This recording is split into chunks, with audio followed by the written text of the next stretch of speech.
నిజామాబాద్ జిల్లా కోటగిరి మండల కేంద్రంలో వ్యవసాయ మార్కెట్ కమిటీ నూతన కార్యవర్గం కొలువు తీరింది. రాష్ట్ర ప్రభుత్వ వ్యవసాయ సలహాదారుడు Banswada MLA Pocharam Srinivas Reddy, Agros Industries Corporation chairman Kasula Balaraju నూతన చైర్మన్ గా సుంగిని గ్రామానికి చెందిన గైక్వాడ్ హనుమంతుతో పాటు కార్యవర్గ సభ్యుల చేత ప్రమాణ స్వీకారం చేయించారు. అంతకుముందు ముఖ్య అతిథులకు కాంగ్రెస్ పార్టీ నాయకులు, కార్యకర్తలు ఘనస్వాగతం పలికారు. ఈ సందర్భంగా వ్యవసాయ సలహాదారుడు పోచారం మాట్లాడుతూ, పాత కాంగ్రెస్ అయినా నాయకుడు వచ్చినటువంటి నాయకులైనా ఎవరైనా మనకి అందరూ ఒకటి కుటుంబం అవుతారు.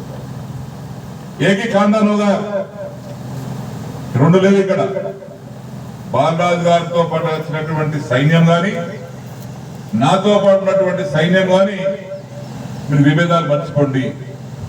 మీ కష్ట సుఖాలు ఏందో మేము నిర్ణయాలు తీసుకుంటాం. మీకు అడుగు కూడా తీసుకోము. రేపు స్థానిక సంస్థ ఎన్నికలు వచ్చినా, ఏ ఎన్నికలు వచ్చినా సంపూర్ణంగా పరిపూర్ణంగా ఒక ఎంపీటీ ఇవ్వకుండా, ఒక సర్పంచ్ ఇవ్వకుండా, ఒక సొసైటీ చైర్మన్ కానీ, ఎంపీటీ జడ్పీటీ కానీ పోకూడదు. 100% మన అప్పని సాధించుకుంటాం.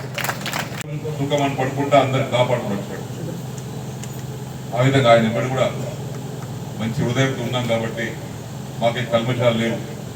బ్రహ్మాండం చేసుకుందాం. బాల్పూడ కాన్ఫరెన్స్ ని రాష్ట్రంలోనే నంబర్ 1 కాన్ఫరెన్స్ చేసుకుందాం. పవన్ చెప్పినట్టుగా తమ్ముడు శ్రీనివాస్ రెడ్డి గారు దూరంగా చూసినప్పుడు దగ్గరికి చూస్తున్నామని, ఇక్కడ చూసినా, దగ్గర చూసినా, దూరం చూసినా. అగ్రోస్ చైర్మన్ కాసుల బాలరాజు మాట్లాడుతూ, ఖచ్చితంగా పరిష్కారం చేసి గెలిచే అటువంటి క్యాండిడేట్ ను, ఎందుకంటే గెలిచే గుర్రాన్ని, పని చేసే అటువంటి గుర్రాన్ని ముందుకు తీసుకపోతే అందరికి కూడా మంచుకుంటది. ప్రజలు కూడా మనందరినీ కూడా హర్షిస్తారు. అటువంటి వ్యక్తులనే మిమ్మల్ని మీ ఊర్లలోకే అందరిని కూర్చొని పెట్టి ఏకైక నిలబెట్టుకొని నీతి నిజాయితీగా పనిచేస్తే జీవితాంతం మనకు ఎప్పటికీ పదవులు వస్తూనే ఉంటాయి. కానీ నీతి నిజాయితీ మర్చి మనం డబ్బుల కక్కుట్టుబడి ఏ మాత్రం పని చేసినా ఇది ఇక్కడికే ఆగిపోతుంది. కాబట్టి ఇక కాలాతీతమైంది భావిస్తూ, మరి ఏదైతే రుణమాఫీ గురించి మాట్లాడారో, రుణమాఫీ గురించి సీనన్న మొన్న ధర్నాలు చేసారు. బాన్సోళ్ళు వచ్చి మరి గతంలో బాజిరెడ్డి గారు ఇక్కడ పనిచేసారు.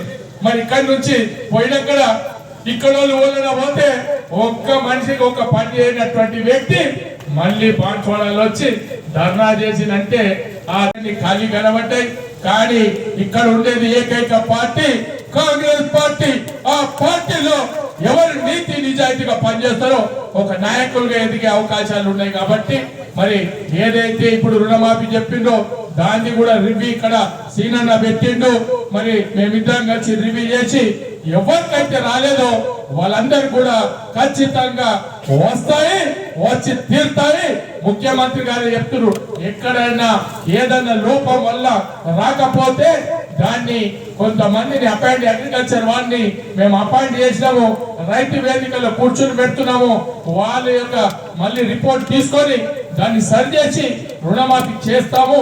ఎవరైతే 2 లక్షల పైన ఉన్నాయో వాళ్ళు ఆ అమౌంట్ కట్టేస్తే 2 లక్షలు రుణమాఫీ పూర్తిగా జరుగుతుందని ముఖ్యమంత్రి గారే స్వయంగా స్టేట్మెంట్ ఇచ్చిండ్రు. దాన్ని కూడా మరి తొందరలోనే క్లారిటీ వస్తుంది. మరి అందరు కూడా రుణమాఫీ జరుగుతుందని చెప్పి మనవి చేస్తూ నేను ప్రమాణ స్వీకారం అనంతరం రైతు రుణమాఫీపై వ్యవసాయ సలహాదారుడు పోచారం అగ్రోస్ చైర్మన్ బాలరాజు సమీక్ష సమావేశాన్ని నిర్వహించారు. రుణమాఫీకి అర్హులైన రైతులందరికీ న్యాయం జరిగేలా ప్రభుత్వం చర్యలు తీసుకుంటుందని, రైతులు ఎవరు అధైర్యపడదని హామీ ఇచ్చారు. అనంతరం పోచారం భాస్కర్ రెడ్డి అభిమాన సంఘం నిర్వహించిన పీబీఆర్ వాలీబాల్ టోర్నమెంట్కు హాజరై ఫైనల్ మ్యాచ్ను ప్రారంభించారు. ఈ కార్యక్రమంలో స్థానిక ప్రజాప్రతినిధులు, నాయకులు, గ్రామస్తులు, రైతులు, క్రీడాకారులు పాల్గొన్నారు.